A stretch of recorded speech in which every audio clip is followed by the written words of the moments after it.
La Sicilia è penultima in Italia dopo la Calabria per le dichiarazioni di volontà alla donazione degli organi e Catania è la città siciliana con la percentuale più bassa dei consensi.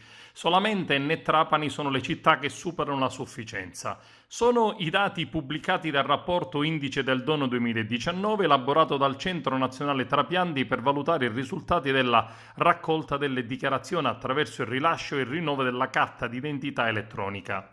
L'analisi ha messo in fila i numeri realizzati dai circa 6.274 comuni, nei quali è possibile registrare la volontà alla donazione, con una copertura del servizio sul 92% della popolazione residente, in funzione della percentuale dei consensi sul totale delle dichiarazioni registrate e delle dichiarazioni delle carte d'identità emesse da ciascun comune.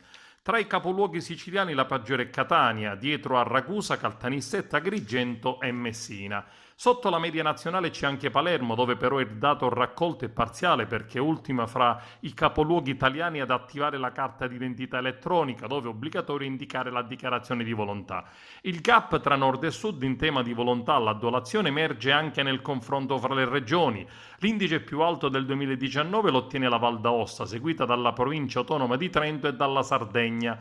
Le realtà meridionali si collocano invece sotto la media nazionale, in particolare Campania, Sicilia e Calabria sono tutte con tassi di consenso inferiori al 60%.